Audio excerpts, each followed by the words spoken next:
ఆస్తి పన్ను చెల్లించే వారికి ఆంధ్రప్రదేశ్ ప్రభుత్వం మరోసారి తీపి కబురు అందించింది. రాష్ట్ర వ్యాప్తంగా ఆస్తి పన్ను చెల్లింపుదారులకు 5% రాయితీ సౌకర్యాన్ని ప్రకటిస్తూ కీలక నిర్ణయం తీసుకుంది.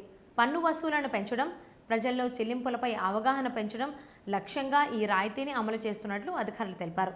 ప్రత్యేకంగా గ్రామీణ ప్రాంతాలను దృష్టిలో ఉంచుకుని పంచాయతీల పరిధిలో కూడా ఈ 5% రాయితీ వర్తింపజేస్తున్నట్లు ప్రభుత్వం వెల్లడించింది.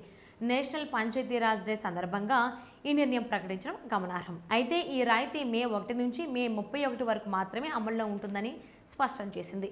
ఈ గడువులోపు ఆస్తి పన్ను చెల్లించిన వారికి ఈ ప్రయోజనం లభిస్తుంది. మే 1 నుంచి స్వర్ణ పంచాయతీ పోర్టల్ ద్వారా ఆస్తి పన్ను చెల్లించే సదుపాయం కల్పించున్నారు. ప్రజలు ఈ అవకాశాన్ని సద్వినియోగం చేసుకోవాలని పంచాయతీరాజ్ శాఖ సూచిస్తోంది. పంచాయతీరాజ్ కమిషనర్ కృష్ణతేజ మాట్లాడుతూ, సమయానికి పన్నులు చెల్లించడం ద్వారా రాయితీ పొందడమే కాకుండా గ్రామాభివృద్ధికి కూడా తోడ్పాటు అవుతుందని తెలిపారు. ఇప్పటికే మున్సిపాలిటీలు, నగర పంచాయతీల్లో కూడా ఇలాంటి రాయితీలు అమల్లో ఉన్నాయి.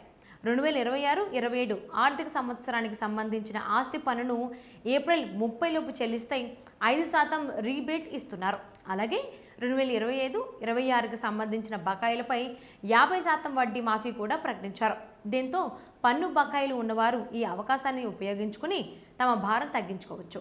గత ఏడాది రాష్ట్ర వ్యాప్తంగా సుమారు 2,354 కోట్ల రూపాయల ఆస్తి పన్ను వసూలు నమోదయ్యాయి.